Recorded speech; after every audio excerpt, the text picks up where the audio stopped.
So my wife had texted me, and I didn't really kind of realize it at first because I was talking to somebody at Ping. All of a sudden, like, she texted me a picture of Scheffler playing with my 2 other kids, and I'm like, what the heck?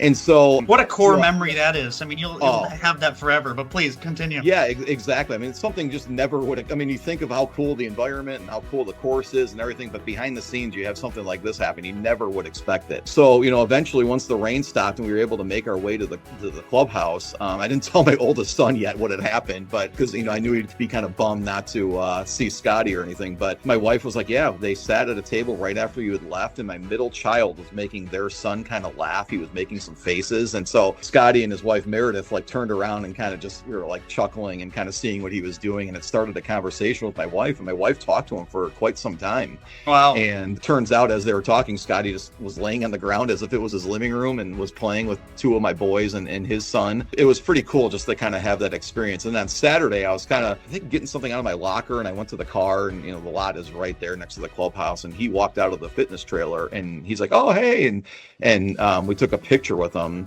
And he signed my kids like hats or flags or whatever they had. But it was just those are the kind of experiences that like you don't expect, and it's so what cool. Makes the PGA Championship so special. It's 20 great club professionals that represent, I think it's 31,000 now all across the country. Mm-hmm. And again, for that week, you're in the field with Scottie Scheffler, you're in the field with Xander and Rory and all these guys, and everyone's on the same level, and that is just such a unique part about the PGA. It really is. I mean, it's like, what other sport allows, somebody who works full time to have an opportunity to play in one of the biggest events in their sport?